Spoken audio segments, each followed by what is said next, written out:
Welcome to all in Khan's academy online platform on YouTube. आज का हमारा टॉपिक है CHN का चैप्टर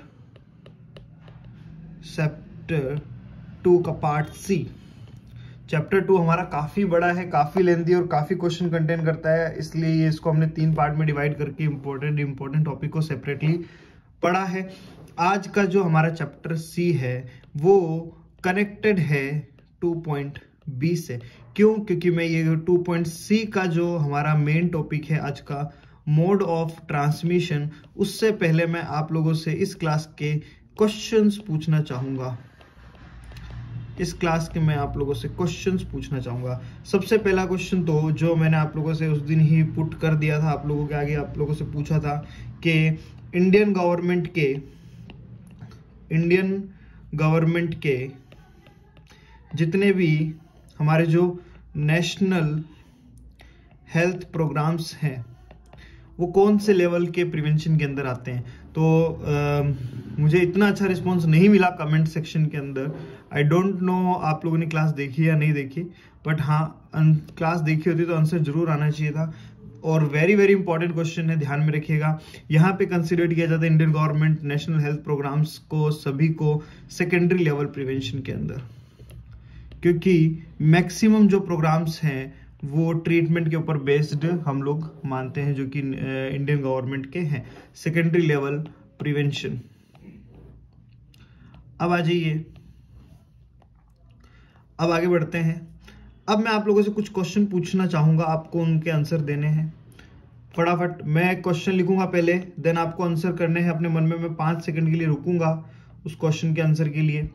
क्लियर है? मैं आपसे बोलूं कि आपका education on breast self examination कौन से लेवल का प्रिवेंशन है? फटाफट कमेंट कर दीजिए। देखिए, शुरुआत में पूछ रहा हूं, हर एक के मैं क्वेश्चन नंबर डाल रहा हूं, हर एक क्वेश्चन के मुझे कमेंट के अंदर आंसर चलो आप कमेंट मत करिएगा क्योंकि मैं यहाँ पे आंसर बता रहा हूँ आप लोगों को, कोई बात नहीं, बट हाँ अपने मन में आंसर कीजिए। अगर सही है तो अच्छी बात है, नहीं है तो समझिए। देखिए, ब्रेस्ट सेल्फ एग्जामिनेशन की एजुकेशन है। मैंने सिंगल ब्रेस्ट सेल्फ एग्जामिनेशन को तो बोला था कि ये क्या है, सेकेंडरी है, क्योंकि ये एक टाइप का स्क्रीनिंग टेस्ट है, स्क्रीनिंग टेस्ट है। लेकिन मैंने बोला education on breast self examination, education तो किस में आता है?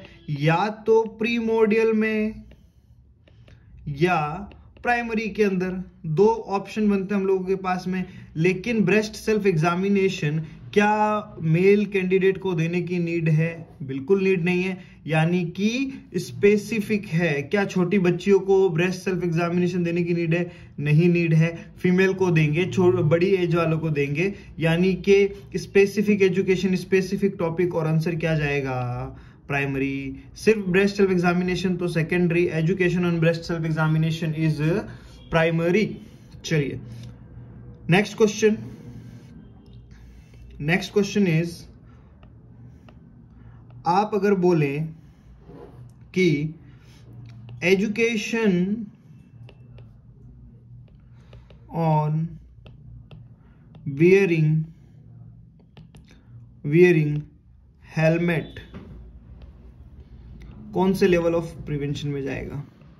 यहां पर भी सेम, अगर बोले कि a person is riding bike with helmet, then which type of level of prevention he is using, तो आपको आंसर करना है क्या? प्राइमरी। हमने क्या बोला था कि अगर कोई जनरल एजुकेशन भी कन्वर्ट हो जाए, किसके अंदर कन्वर्ट हो जाए? अगर वो आपके एक्शन के अंदर, अगर वो कन्वर्ट हो जाए किसके अंदर? एक्शन के अंदर, तो वो ऑटोमेटिकली किस में चली जाती है? प्राइमरी के अंदर चली जाती है। लेकिन सिर्फ एजुकेशन बोला और ऐसा टॉपिक बोला जो क्या है? जनरल है। जैसे कि आप बोल सकते हैं कि भैया हैंड वॉशिंग करना है ना, हैंड वॉश अगर खुद से कर रहा है तो क्या है? तो प्राइमरी है। लेकिन अगर आप सिर्फ एजुकेशन दे रहे हैं तो आप क्या बोलेंगे कि ये प्रीमोडियल प्रिवेंशन है। क्या है, प्रीमोर्डियल प्रिवेंशन। अब उसके बाद में एक एग्जांपल और मैं आप लोगों से बोलना चाहूंगा। एक होता है आइसोलेशन, एक होता है क्वारंटीन। बहुत इंपॉर्टेंट है। इस क्वारंटीन आइसोलेशन पे आपके नॉर्सेट 2022 में क्वेश्चन भी आ चुका है। तो देखिए, आप लोगों को बहुत सारी डेफिनेशंस पता होंगी, बहुत सारे डिटेल में पता होगा, बट मेरी तरफ से तो आप इतना याद रखिए कि क्वारंटीन हमेशा हेल्दी पर्सन का करते हैं। क्वारंटीन हमेशा हेल्दी पर्सन का करते हैं। एक ऐसा बंदा जो बीमार हो गया है, डायग्नोस्ड हो चुका है, साइन एंड सिम्टम्स शो करने लगा है, उसमें आप क्वारंटीन नहीं कर सकते, उसको आप सीधा आइसोलेट करेंगे। बट एक हेल्दी पर्सन को ही आप क्या कर सकते हैं, आइसोलेट कर सकते हैं। इतना ध्यान रख लीजिए, आपका आंसर सही हो जाएगा, कहीं पे भी अटकोगे नहीं।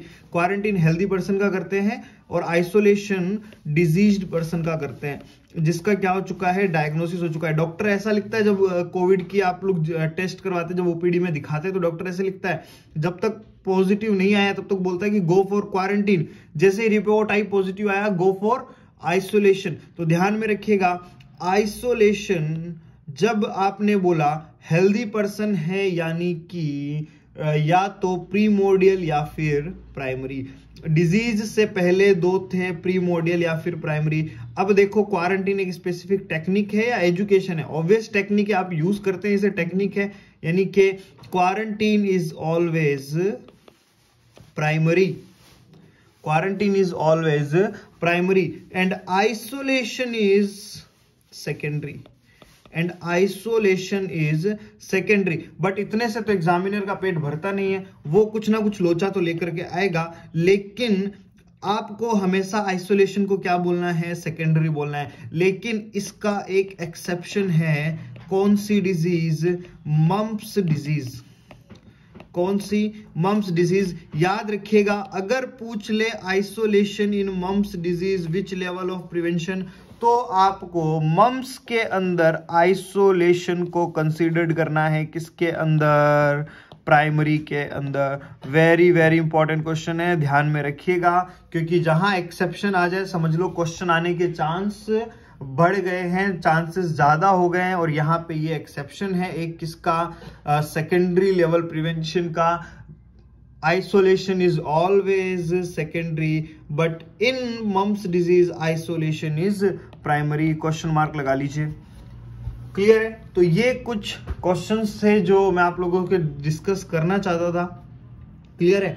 आगे बढ़ते हैं। नेक्स्ट हमारा जो टॉपिक था, हम लोगों ने जो पिछली क्लास के अंदर देखा था, आप लोगों को मैंने क्लासिफिकेशन आई थिंक करवा दिया था। हाँ जी, ये देखिए, मैंने आपको मोड ऑफ ट्रांसमिशन के तरीके बता दिए थे कि डायरेक्ट है तो फेस टू फेस कॉन्टैक्ट होगा और इनडायरेक्ट है तो फेस टू फेस कॉन्टैक्ट नहीं होगा। उसके फिर आपको टाइप्स लिखा दिए थे। अब इन्हीं टाइप्स को हम थोड़ा सा डिटेल में लेकर के चलेंगे। देखिएगा, इन्हीं टाइप्स को हम डिटेल में लेकर के चलेंगे, थोड़ा सा समझिएगा। देखिए, सबसे पहले हेडिंग लगा लीजिएगा, mode of transmission. And mode of transmission के अंदर भी सबसे पहला डायरेक्ट ट्रांसमिशन, डायरेक्ट ट्रांसमिशन। अब अगर डायरेक्ट ट्रांसमिशन की बात करें, थोड़ा सा जल्दी जल्दी करिएगा क्योंकि डायरेक्ट क्वेश्चन है, ज्यादा डीप में जाने की जरूरत नहीं है। डायरेक्ट ट्रांसमिशन में सबसे पहला मेथड था क्या, डायरेक्ट कॉन्टैक्ट। क्या था, डायरेक्ट कॉन्टैक्ट। यानी आप अपने किसी दोस्त से मिलने जाते हो, आप जाकर के हैंडशेक करते हो, गले मिलते हो उसको, और भाई क्या हाल चाल करके उसके कंधे पे हाथ रखते हैं। यानी कि जब स्किन टू स्किन कांटेक्ट हो तो आप इसे एक तरह से क्या बोल सकते हैं, डायरेक्ट कांटेक्ट बोल सकते हैं। उसके अलावा आप बोल सकते हैं skin to mucosa contact, skin to mucosa contact. इसके अलावा आप बोल सकते हैं क्या, सेक्सुअल कांटेक्ट, सेक्सुअल कांटेक्ट। अगर मैं आपको इन सभी के डायरेक्ट कांटेक्ट से होने वाले डिजीज के एग्जांपल्स की बात करूं तो आप बोल सकते हैं क्या, लेप्रोसी, है ना। उसके अलावा अगर आपसे बोल दिया जाए जितनी भी एसटीडीज हैं लाइक HIV, सिफिलिस, गोनोरिया, ये सब चीजें। उसके अलावा आप बोल सकते हैं क्या, स्कैबीज। तो ये सारी चीजें जो डिजीज हैं जो पर्टिकुलरली डायरेक्ट कांटेक्ट के थ्रू हो सकती हैं। Is that clear? आगे बढ़ते हैं। नेक्स्ट देखिएगा, नेक्स्ट आप लोगों के सामने जो टर्म आती है जो मेथड आता है वो मेथड ये है, आपसे पूछा जा सकता है कि आप ये बताइए कि ड्रॉपलेट, सेकेंड मेथड क्या था, ड्रॉपलेट। और जब हम ड्रॉपलेट की बात करते हैं तो हमें तीन चीजें पता होनी चाहिए, एक होता है ड्रॉपलेट, एक होता है ड्रॉपलेट न्यूक्लियाई एंड एक होता है पार्टिकल्स। अब ये अलग अलग नाम, अलग अलग चीजें किस बेसिस पे, तो ये किस बेसिस पे है, ये है इनके साइज के बेसिस पे। अगर हम बात करें सबसे बड़े अगर कोई होते तो वो होते हैं क्या, हमारे particles, more than 10 mm size के पार्टिकल्स होते हैं। एक छोटा सा कॉन्सेप्ट बना लीजिए, अगर कोई भी चीज मोर देन 10 mm साइज की है तो वो कभी भी आपकी नाजल कैविटी को क्रॉस नहीं कर पाएगी, यानी कि आपके पार्टिकल्स कांट ट्रांसमिट डिजीज, ये डिजीज नहीं ट्रांसमिट कर पाएंगे, नाक से वही क्या हो जाएंगे, फिल्टर होके बाहर गिर जाएंगे और बात खत्म। अब होता है droplet and droplet nuclei. Droplet nuclei होते हैं सबसे छोटे, ये होते हैं लेस देन 5 mm, इतने छोटे होते हैं कि एनवायरनमेंट में क्या करते रहते हैं, उड़ते रहते हैं, फ्लोट करते रहते हैं, है ना, उड़ते फिरते हैं एनवायरनमेंट में, जिस एनवायरनमेंट में बन जाए वहीं पे क्या रहते हैं, स्टेबल होकर के पड़े रहते हैं, आराम से हवा में घूमते रहते हैं। फिर ड्रॉपलेट न्यूक्लियाई होते हैं more than 5 mm but less than 10 mm। ये क्या होते हैं, ड्रॉपलेट न्यूक्लियाई से थोड़े से बड़े होते हैं, जैसे ही ये बनते हैं उसके थोड़े ही टाइम में क्या हो जाते हैं, जमीन में सेटल डाउन हो जाते हैं। जैसे मान लो एक बंदे ने स्नीज किया और स्नीज करते ही ड्रॉपलेट्स बने, तो ड्रॉपलेट्स क्या हो जाएंगे, जमीन में गिर जाएंगे ड्यू टू देयर साइज। लेकिन ड्रॉपलेट न्यूक्लियाई एनवायरनमेंट में ही क्या होते रहेंगे, तैरते रहेंगे। अब आप ये बताओ, क्या अगर कोई पर्सन मेरे से दूर खड़ा है, मेरे पास में नहीं खड़ा है, और जब उसने स्नीज किया तो सभी कुछ क्या बने, ड्रॉपलेट मिले, तो क्या डिजीज का ट्रांसमिशन होगा, नहीं होगा। लेकिन कोई बंदा आपके एकदम सामने खड़ा है, फेस टू फेस खड़ा है, डायरेक्टली एकदम कांटेक्ट बना करके खड़ा है, अब अगर आप स्नीज करो और ड्रॉपलेट बने तो आप बोल सकते हैं क्या कि इसके अंदर डिजीज का ट्रांसमिशन हो जाएगा। अब इसके अंदर डिजीज का ट्रांसमिशन क्या है, आसानी से हो जाएगा। तो क्वेश्चन आता है आखिर ड्रॉपलेट की रेंज कितनी होती है। अगर मैं बात करूं ड्रॉपलेट की रेंज कितनी होती है, यानी कि एक पर्सन छींकता है तो कितनी दूर तक उसके ड्रॉपलेट जा सकते हैं, तो ध्यान दीजिएगा 90 सेंटीमीटर। कितना, 90 सेंटीमीटर, या आप सिंपल शब्दों में अगर मैं बोलूं तो आप बोल सकते हैं क्या, 3 फीट या फिर 90 सेंटीमीटर। बट एक क्वेश्चन आता है कि भैया सेफ ड्रॉपलेट से बचने के लिए सेफ डिस्टेंस कितनी है, दो लोगों के बीच की सेफ डिस्टेंस कितनी है, तो इसका आंसर ध्यान रखिएगा, इसका आंसर होता है क्या, 6 फीट। 3 हमारी 3 तुम्हारी, दोनों की मिला के बन गई कितनी, 6 फीट डिस्टेंस पे दोनों रहने चाहिए अगर आपको क्या है, ड्रॉपलेट के थ्रू होने वाली डिजीजेस से बचना है। अगर कोई बंदा आपसे 6 फीट की दूरी पे खड़ा है और उसने स्नीज किया और सभी ड्रॉपलेट बने, तो उसके अंदर डिजीज का ट्रांसमिशन नहीं होगा। लेकिन कोई आपके पास में आ जाए, है ना, तो उसमें क्या हो सकता है, ट्रांसमिट हो सकता है। और अगर 3 फीट के अंदर हो जाए तो डेफिनेटली डिजीज का क्या हो जाएगा, ट्रांसमिशन हो जाएगा। अब देखिए ड्रॉपलेट न्यूक्लियाई क्या है, यहाँ पे ड्रॉपलेट न्यूक्लियाई मैंने बोला फ्लोट करते रहते हैं। जैसे मान लो अभी मैंने क्लास ली, है ना, मैंने यहाँ पे क्लास ली, यहाँ सेटअप पे बैठ करके, और मैंने क्या किया, स्नीज किया, और इस स्नीज करते ही इस एनवायरनमेंट के ऊपर क्या हो गए, स्नीज करते ही इस एनवायरनमेंट पे क्या हो गए, हमारे ड्रॉपलेट न्यूक्लियाई बन गए। अब ये ड्रॉपलेट न्यूक्लियाई इतने छोटे होते हैं कि सेटल डाउन नहीं हो पाते, इतने छोटे होते हैं कि सेटल डाउन नहीं हो पाते, तो ये यहीं पर घूमते रहते हैं। अब मैं चला गया, दूसरा टीचर आया, उसने क्लास लेने के लिए सेटअप पे बैठा, और अब ये पार्टिकल्स किस में चले गए, सॉरी ये ड्रॉपलेट न्यूक्लियाई किस में चले गए, ये इसमें चले गए। क्या इन दोनों का फेस टू फेस कांटेक्ट हुआ था, नहीं हुआ था, फिर भी डिजीज का ट्रांसमिशन हो गया, और इसे ही हम लोग क्या बोलते हैं, इनडायरेक्ट ट्रांसमिशन बोलते हैं, या ट्रांसमिशन बाय ड्रॉपलेट न्यूक्लियाई बोलते हैं। आई होप ये आप लोगों को क्लियर हो गया होगा, समझ सकते हैं, ऐसा मैं एज्यूम कर सकता हूं कि आपको ये क्लियर है। क्योंकि वेरी वेरी इंपॉर्टेंट है, क्वेश्चंस बनते हैं और जरूर बनते हैं।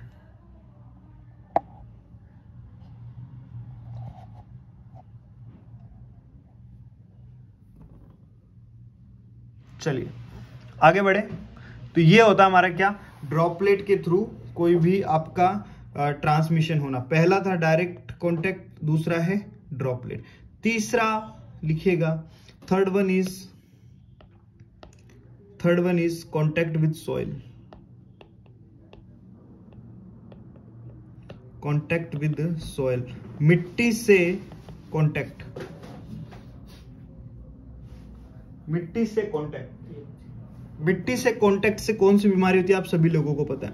अब लेकिन क्या मिट्टी से, क्या हम तो पार्क में पूरे दिन पड़े रहते हैं, हमारे शरीर पे मिट्टी लगती रहती है, क्या बीमारी हो जाती है? नहीं, ऐसा नहीं होता है। आप बोल सकते हो contact of skin with susceptible tissue. ये ससेप्टिबल टिश्यू क्या होता है? आप बोल सकते हैं क्या, वुंडेड पार्ट। आप बोल सकते हैं क्या, वुंडेड पार्ट, यानी ऐसा स्किन का पार्ट जो क्या हो चुका है, वुंडेड हो चुका है, वो अगर किसके कांटेक्ट में आ जाए, सॉइल के कांटेक्ट में आ जाए, तो फिर क्या हो सकता है, डिजीज का ट्रांसमिशन हो सकता है। एग्जाम्पल आप लोगों के सामने, सब लोगों को अच्छे से पता है, आप लोग भूल ही नहीं सकते ये एग्जाम्पल, मैं गारंटी ले सकता हूं, टेटनेस। तभी तो जमीन में जब जैसे ही चोट गिर जाते हैं, अगर हमारे को घाव होता है तो हम क्या बोलते हैं, भैया टेटनेस का टीका लगवा लो। देन फोर्थ नंबर पे याद रखिएगा,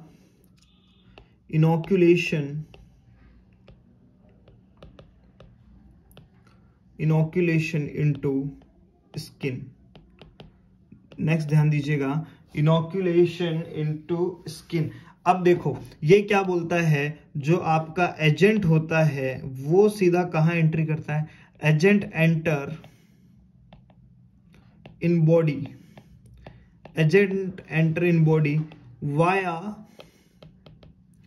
via breaking down in skin continuity, clear है? स्किन की कॉन्टिन्यूटी को ब्रेक करके स्किन पे घाव कर करके एजेंट क्या होगा, सीधा एंटर करेगा। एग्जाम्पल लिख लीजिए, rabies, needle stick injury,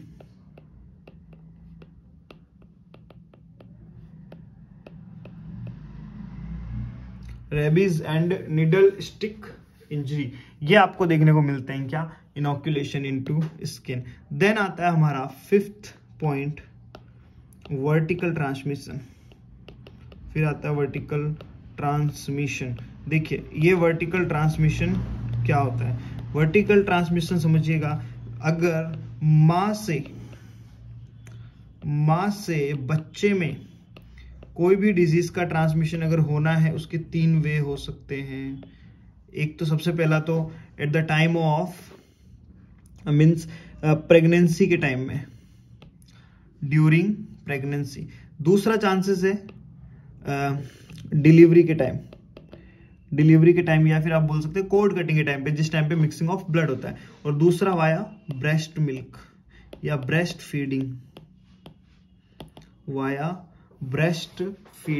clear है? तो ये यहाँ पे ये सारी चीजें देखने को मिल सकती है। और जो प्रेगनेंसी के टाइम पे ट्रांसमिशन होता है वो किससे होता है, वाया प्लेसेंटा। किसके थ्रू होता है, वाया प्लेसेंटा। और इसी को प्रेगनेंसी के टाइम पे वाया प्लेसेंटा अगर क्या होता है, डिजीज का ट्रांसमिशन मां से बच्चे में देखने को मिलता है, हम उसे ही क्या बोलते हैं, उसे ही हम लोग क्या बोलते हैं, वर्टिकल ट्रांसमिशन। उसे ही हम लोग क्या बोलते हैं, वर्टिकल ट्रांसमिशन। यानी कि vertical transmission is also known as ट्रांसप्लेसेंटल,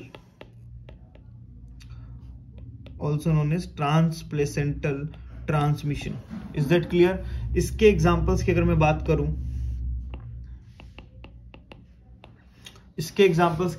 करूं, आप लोगों को अच्छे से पता है इसके एग्जांपल्स, जैसे कि हमारा HIV, हेपेटाइटिस बी, टॉर्च, ये कुछ इन्फेक्शन है जो इस तरह से ट्रांसमिट होते हैं। ये कंप्लीट होता है हमारा क्या, डायरेक्ट तरीके से होने वाले डिजीज के ट्रांसमिशन। ये होता है हमारा क्या, डायरेक्ट तरीके से होने वाले डिजीज के ट्रांसमिशन। नेक्स्ट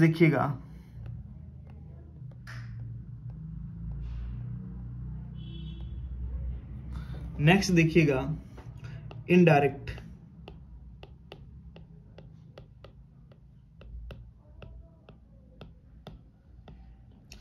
इनडायरेक्ट ट्रांसमिशन में आपको मैंने उस दिन भी बताया था, इसमें आपको याद रखने क्या, 5F। और ये 5F क्या थे, पिछली क्लास में जाकर के देख लीजिए। Finger flies, fomites, food, fluids, है ना, ये आपको 5F देखने को मिले थे।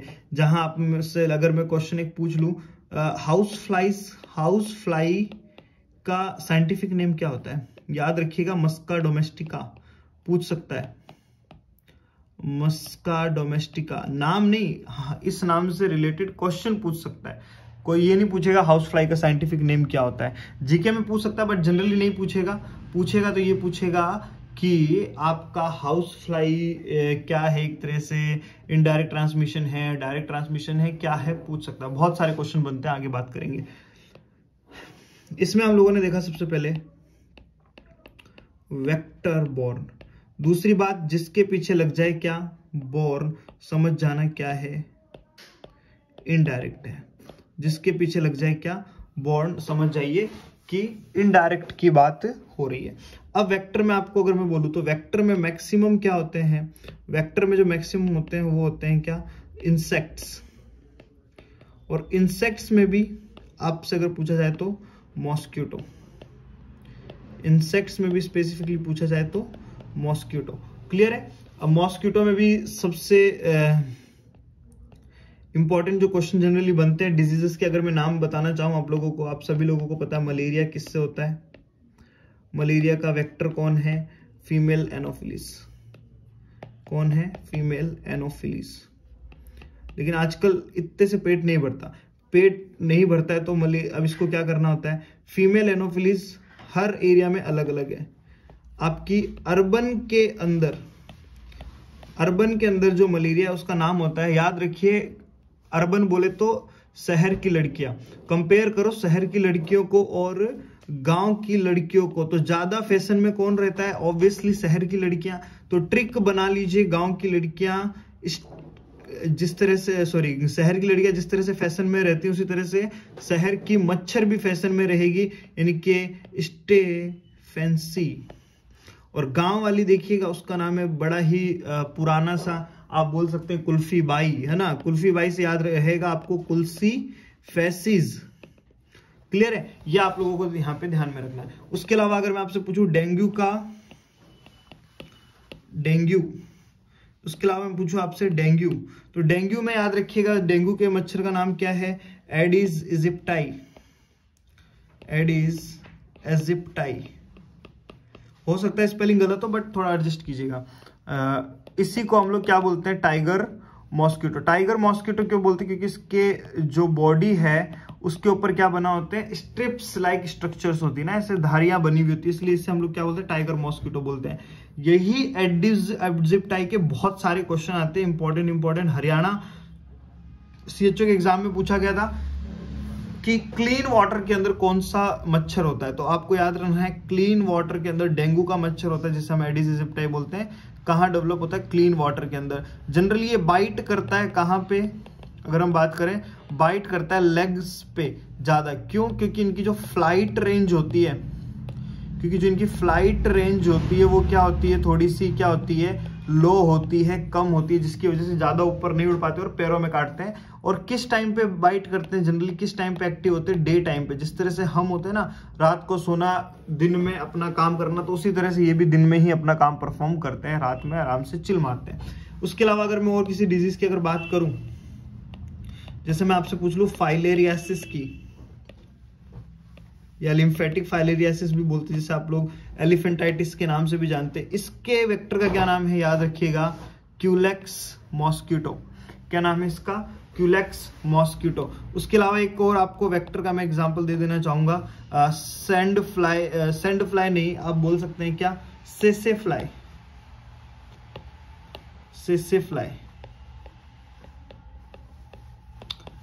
सेसे फ्लाई क्या कॉज करती है डिजीज, अगर मैं आपसे बोलूं तो याद रखिएगा स्लीपिंग सिकनेस।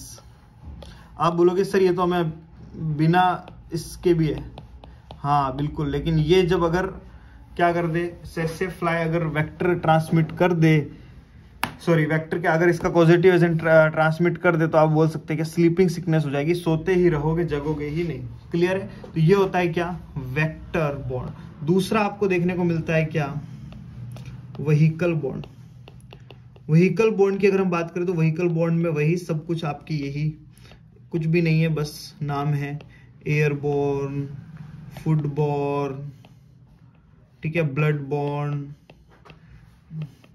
जिसमें जो लग गया वही है बस, ब्लड बॉन्ड, वाटर बॉन्ड, ये सब चीजें, ये सारी किसके अंदर आती हैं, आपके व्हीकल बॉन्ड के अंदर आती हैं। उसके बाद अगर हम बात करें तीसरा नंबर का, आप पढ़ ही चुके हैं, तीसरा नंबर की अगर मैं बात करूं ड्रॉपलेट न्यूक्लियाई, आप मेरे से बेहतर अब जानते हैं, आई थिंक आप मेरे से पढ़ चुके हैं ड्रॉपलेट न्यूक्लियाई, ठीक है, हम इसे क्या बोलते हैं, ड्रॉपलेट न्यूक्लियाई। क्या होता है आगे प्रीवियस आप कुछ मिनट्स अगर वीडियोस आगे बढ़ाएंगे तो आपको पता चल जाएगा। उसके अलावा फोर्थ होता है क्या, हाइजीन। हाइजीन प्रैक्टिस कितनी इंपॉर्टेंट आप सभी लोगों को पता है। अगर हाइजीन मेंटेन नहीं की गई है तो आपको ध्यान में रखना है, वहां पर क्या नहीं हो सकता, वहां पर यही होगा कि डिजीज ट्रांसमिट होगी इनडायरेक्ट तरीके से। चलिए, तो ये हमारा यहाँ पे आज सेकंड चैप्टर कंप्लीट होता है ना। 3 पार्ट में पढ़ा, पहला चैप्टर पढ़ा हम लोगों ने एक वीडियो के अंदर, सेकंड चैप्टर पढ़ा हमने 3 वीडियोस के अंदर। सारे इंपॉर्टेंट टॉपिक अलग अलग पोर्शन में हमने डिवाइड कर लिए। तो वेलकम है आपका आज के क्वेश्चन के अंदर। आज का जो हमारा क्वेश्चन है, मेरा क्वेश्चन ये है आप लोगों से कि आपको कमेंट सेक्शन में ये बताना है कि जो आपका ये क्वेश्चन मेरे माइंड से निकल गया, एक सेकंड रुकिएगा। हाँ, आपको ये बताना है कि जो आपका ये होता है क्वेश्चन, आप मेरे को माइंड में नहीं आ रहा, वो क्वेश्चन अच्छा क्वेश्चन था एक,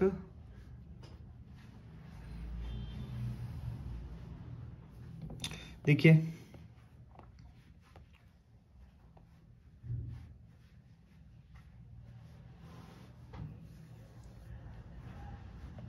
हाँ, क्वेश्चन देखिएगा, आपको एक ऐसी डिजीज का एग्जाम्पल बताना है, आपको एग्जाम्पल भी बताना है और उसकी टर्म भी बतानी है। मैं आपको सिर्फ डायग्राम बना रहा हूं, मैं आपको इमेज बना के दे रहा हूं, बस रफली इमेज बना के दे रहा हूं कि कोई डिजीज जब, जैसे मैं आपको माउस बना के दिखा देता हूं, एक्चुअल में माउस नहीं, कोई भी एनिमल हो सकता है, ठीक है, एनिमल।